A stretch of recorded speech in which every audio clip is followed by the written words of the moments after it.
भाई अगला टॉपिक है आपका मृदा का कौन सा, मृदा संस्तर। अब मृदा संस्तर क्या होता है, सॉइल प्रोफाइल आपका क्या होता है, सॉइल होराइजन क्या होता है, देखो मृदा संस्तर इसको बोलते हैं क्या, सॉइल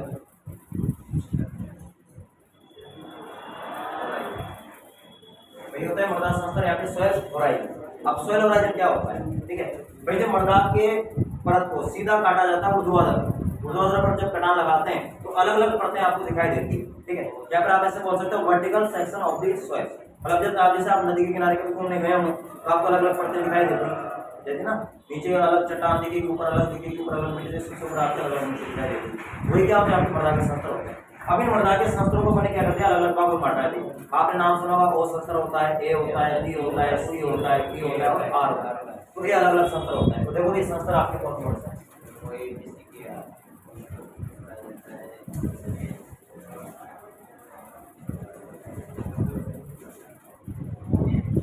जो सबसे ऊपरी संस्तर होता है आपका वो होता है कौन सा,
देखो भाई मृदा का जो सबसे ऊपरी संस्तर होता है आपका ये होता है कौन सा, ओ संस्तर। सबसे ऊपर होता है कौन सा आपका, ओ संस्तर। अभी जो ओ संस्तर होता है इसको अपन ऑर्गेनिक होराइजन के नाम से भी जानते हैं। इसको अपन बोलते हैं कार्बनिक संस्तर, हिंदी में अपन क्या बोलते हैं, कार्बनिक संस्तर, या फिर इसको बोलते हैं ऑर्गेनिक होराइजन, कार्बनिक संस्तर, एक कार्बनिक संस्तर, ठीक है। अब कार्बनिक क्यों बोलते हैं, भाई कार्बनिक पदार्थों की मात्रा सबसे ज्यादा इस संस्तर में पाई जाती है, ठीक है। और ये संस्तर कहाँ पर पाया जाता है, आपका ये पाया जाता है कहाँ पर, अप्रसिद्ध क्षेत्र में। जो आपके अप्रसिद्ध क्षेत्र होते हैं वहाँ पर संस्तर आपको पाया जाता है। अप्रसिद्ध क्षेत्र या फिर जंगल की मृदा, जंगल की मृदा, समझिए। जैसे अपन खेती करना स्टार्ट करते हैं वो संस्तर क्या होता है भाई, आपका गायब हो जाता है, समझिए। तो देखो सीधा आसान प्रश्न आपसे पूछा जाएगा, भाई मृदा का सबसे ऊपरी संस्तर कौन सा है, तो कौन सा है, ओ। लेकिन वो पूछेगा कि कृषित या फिर अकृषित, तो अकृषित बोला तो कौन सा आएगा, ओ, और कृषित बोल दिया तो कौन सा आएगा फिर आपका ए, समझ गए। कार्बनिक संस्तर कौन सा है, तो कौन सा है, ओ, क्योंकि यहाँ पर कार्बनिक पदार्थ की दिक्कत होती है, क्योंकि आपने बताया भाई ये पौधे की पत्तियां नीचे गिरेगी और नीचे क्या है, पहले से सूक्ष्म जीव आपके उपस्थित है, उनका क्या करेंगे, विच्छेदन करेंगे, और विच्छेदन करके किसका निर्माण करते हैं, कार्बनिक पदार्थों का निर्माण करते हैं। आगे बात समझ, तो ये होता है ओ संस्तर। अब ओ संस्तर के बाद जो आपका अगला संस्तर आपका ये आता है, ये जो पूरा संस्तर है आपका यहाँ तक, ये तो ऊपर आ गया, वो तो यहाँ तक जो संस्तर है आपका ये क्या होता है आपका ए संस्तर। अब इस ए संस्तर के अलग अलग बहुत सारे नाम है, कौन कौन से नाम है, तो भाई ए संस्तर जो होता है इसको अपन किस नाम से जानते हैं, इसको बोलते हैं क्या, मिनरल होराइजन, मिनरल होराइजन। और मिनरल होराइजन को बोलते हैं क्या, खनिज संस्तर, तो इसको अपन खनिज संस्तर के नाम से भी जानते हैं, ठीक है। इसके अलावा इस संस्तर को बोला जाता है क्या, एलुवियल, एलुवियल, या फिर संस्तर को अपन बोलते हैं क्या, वाशिंग आउट जोन, ठीक है, वाशिंग आउट जोन, ठीक है भाई। वाशिंग आउट जोन के नाम से इसको जाना जाता है। फिर अपन बोल सकते हैं हिंदी में क्या, निष्कालन क्षेत्र, हिंदी में आप इसको बोल सकते हो क्या, निष्कालन क्षेत्र, इसके नाम से इसको जाना जाता है, इसको ए संस्तर, ठीक है। अब देखो सीधा सा क्वेश्चन आपसे पूछा जाएगा कि मृदा का सबसे उपजाऊ संस्तर कौन सा होता है, कौन सा होगा, ए। अब क्या होता है भाई, क्योंकि इसमें अपन क्या करते हैं, खेती करते हैं, और जब खेती करते हैं तो यहाँ पर अपन उर्वरक भी डालते हैं, खाद भी डालते हैं, सारी चीजें अपन इसी संस्तर में डालते हैं, तो इसकी उर्वरता क्या होती है, आपकी बढ़ जाती है। और इसीलिए अपन इसका नाम रखते हैं क्या, मिनरल होराइजन या फिर खनिज संस्तर, क्योंकि खनिज लवणों की यहाँ पर क्या होती है, अधिकता होती है। और एलुवियल बोलते हैं क्योंकि यहाँ पर ये जो मिट्टी बनती है वो एलुवियल टाइप की बन जाती है, नाम रखते हैं एलुवियल। और इसका नाम होता है अपने वाशिंग आउट क्षेत्र जोन, मतलब निष्कालन क्षेत्र, वॉशिंग आउट जोन का मतलब ये होता है कि यहाँ पर पोषक तत्व होते हैं। अब इसके ऊपर तो कोई संस्था है ही नहीं, क्योंकि वो तो गायब होएगी, आप खेती करने लग गए। अब पोषक तत्व ही है आपके। अब जैसे बारिश आएगी तो बारिश के साथ साथ क्या होगा, पानी के साथ साथ खुल के पोषक तत्व आपके बाहर चले जाएंगे। मतलब वाश मतलब खुलना और आउट मतलब बाहर। तो कहाँ चले गए, बाहर चले गए, वॉशिंग और आउट, इसलिए नाम रख दिया आपने इसका वॉशिंग आउट जोन। समझ गए। अब इसके बाद जो संस्तर आता है वहां पर क्या होता है, मिट्टी के जो कण होते हैं थोड़े बड़े आकार के होते हैं, थोड़े से बड़े आकार के कण आपको यहाँ पर दिखाई देंगे।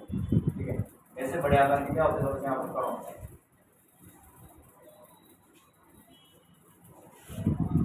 ये बड़े आकार के कण होते हैं यहाँ पर आपको दिखाई देंगे।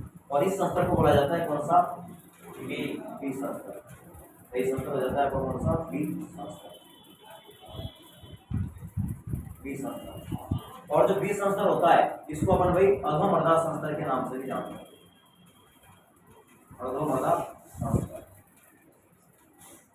या फिर इसी संस्तर को बोला जाता है क्या, सब सोयल होराइजन। ठीक है, सब सोयल होराइजन के नाम से इसको जाना जाता है। ठीक है, या फिर इसी संस्तर को अपन बोलते हैं क्या, इलुवियल। ठीक है, इलुवियल इसी संस्तर को बोला जाता है किसको, बी संस्तर। समझ गए। अब जो बी संस्तर है इसको अधोमर्दा संस्तर अपन क्यों बोला, और इसके अलावा एक और नाम है इसका, जिसको अपन वॉशिंग इन जोन के नाम से भी जानते हैं। वॉशिंग इन जोन, या फिर आप हिंदी में बोल सकते हो क्या, अपक्षालन क्षेत्र। अपक्षालन क्षेत्र के नाम से इसको जाना जाता है किसको, बी संस्तर। समझिए। अब देखो अधोमर्दा क्यों बोला, क्योंकि मिट्टी की जो ऊपर की परत होती है 30 सेंटीमीटर होती है। 30 सेंटीमीटर के जैसे अपन नीचे जाएंगे तो कौन सी मिट्टी आ जाएगी आपकी, अधोमर्दा। तो ये अधोमर्दा की परत में पाया जाता है आपका नीचे। और इसका नाम रखते हैं देखो अपन कौन सा, सब सोयल। इंग्लिश में अपन सब सोयल बोल देंगे। इलुवियल भी नाम दे देंगे क्योंकि वहाँ की मिट्टी इलुवियल टाइप की होती है। और अपन नाम लिखा वॉशिंग इन जोन, अपक्षालन क्षेत्र, क्योंकि यहाँ पर भी पोषक तत्व होते हैं लेकिन वो पानी के साथ बाहर नहीं जाएंगे, क्योंकि ऊपर तो दूसरा संस्तर आ गया, वो कहाँ जाएंगे, और नीचे चले जाएंगे। इसलिए इसका नाम क्या दिया आपने, वॉशिंग इन जोन। मतलब पोषक तत्व पानी के साथ उड़ के कहाँ चले जाते हैं, और निचले संस्तर में चले जाते हैं। तो नाम दिया आपने इसका वॉशिंग इन जोन या फिर अपक्षालन क्षेत्र। अब इसके बाद का जो संस्तर आता है भी उसको बोलते हैं कौन सा, सी संस्तर। अभी जो सी संस्तर होता है यहाँ पर कैल्शियम और मैग्नीशियम के कार्बन की क्या होती है, अधिकता होती है। और यहाँ पर जो मिट्टी के कण हैं थोड़े आपको बड़े मिलेंगे, बड़े आकार के कण होते हैं, आपको यहाँ पर दिखाई देंगे। मतलब उससे बी से क्या होते हैं, थोड़े थोड़े बड़े कण आपको दिखाई देंगे।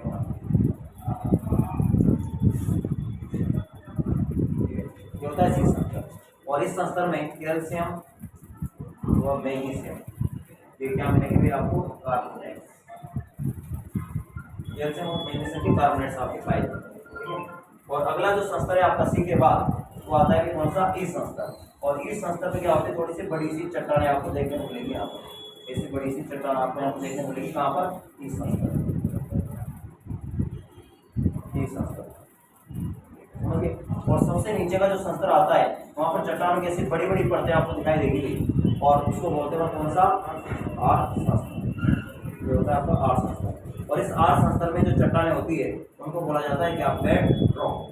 ठीक है, आर संस्तर में जो चट्टानें आपको मिलेगी उनको क्या बोलते हैं, बेड रॉक। अब देखो क्वेश्चन आपसे और बनते हैं भाई, जैसे मान लो ये आपका ए संस्तर है और ये कौन सा है आपका बी, तो ए और बी संस्तर को मिला के क्या बोला जाता है, क्या बोलते हैं, 16। भाई ए और बी को सम्मिलित रूप से क्या बोलेंगे अपन, 16।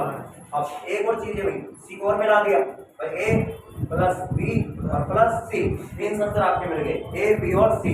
तीनों को मिला के मैंने क्या बोल दिया आपका, रिगोली। तीनों को मिला के क्या बोल देते हैं, रिगोली। समझिए। और एक चीज और आपसे पूछी जाती है, इसको हम बोलते हैं क्या, रिगोस्पोर। भाई कुछ संस्तर आपके ऐसे होते हैं जिसको अपन विभेदित ही नहीं कर सकते, मतलब उनको पता ही नहीं चलता कि कौन सा संस्तर आपका आ गया। ऊपर से लेके नीचे तक आपको एक जैसा दिखता है पूरा, जैसे ऊपर से लेके नीचे हो सकता है आपको चट्टानी दिखे या फिर मिट्टी आपको जैसी दिखे, उसको होता है रिगोस्पोर। मतलब मृदा के अविभेदित संस्तर जो होते हैं क्या कहलाते हैं, रिगोस्पोर। ठीक है, ये होते हैं मृदा के अविभेदित संस्तर। मृदा के अविभेदित संस्तर क्या कहलाते हैं आपके, रिगोस्पोर। आगे बात सुनो। अब देखो यहाँ सिंपल से क्वेश्चन आपके बनते हैं, सीधा आपसे पूछा जाएगा कि मृदा का सबसे ऊपरी संस्तर कौन सा है, और संस्तर। और संस्तर कहाँ पाया जाता है, जंगल की मृदा में पाया जाता है, अग्रसी क्षेत्रों में पाया जाता है। और प्राथमिक संस्तर किसको बोलते हैं, और संस्तर को बोलते हैं। जैसे अपन खेती करना स्टार्ट करेंगे कौन सा संस्तर गायब हो जाएगा, और संस्तर। जहाँ खेती करते हैं वहाँ सबसे ऊपर कौन सा संस्तर होता है, ए संस्तर। ए संस्तर को क्या बोलते हैं, मिनरल होराइजन। खनिज संस्तर एलुवियल वॉशिंग आउट जोन के नाम से जाना जाता है, क्योंकि यहाँ पर खनिज लवणों की क्या होती है, अधिकता होती है। सीधा क्वेश्चन आपसे पूछा जाएगा मृदा का सबसे उपजाऊ संस्तर कौन सा है, तो कौन सा है आपका ए संस्तर। दूसरा आपका देखो बी संस्तर, इसको क्या बोलते हैं, अधो मृदा संस्तर, क्या बोलेंगे, सबसॉइल होराइजन एलुवियल या फिर वॉशिंग जोन के नाम से जाना जाता है। आगे बात समझ में। हाँ, दूसरा भी आपका सी संस्तर, जहाँ पर कैल्शियम और मैग्नीशियम के कार्बोनेट आपको मिलेंगे। इस संस्तर में थोड़ी बड़ी चट्टानें मिलेगी, आज में आपको बड़ी बड़ी चट्टानों की परतें मिलेगी, इसको बोलते हैं बेड रॉक। और ए और बी संस्तर मिला के क्या बोलते हैं हम, सोलर। और ए बी और सी तीनों को मिला के क्या बोलेंगे, रिगोलिक। और मृदा के जो अविभाज्य संस्तर होते हैं क्या कराते हैं आपके, रिबोसोम। आगे बात समझो कि मृदा के संस्तर होंगे कार्बन कैसे।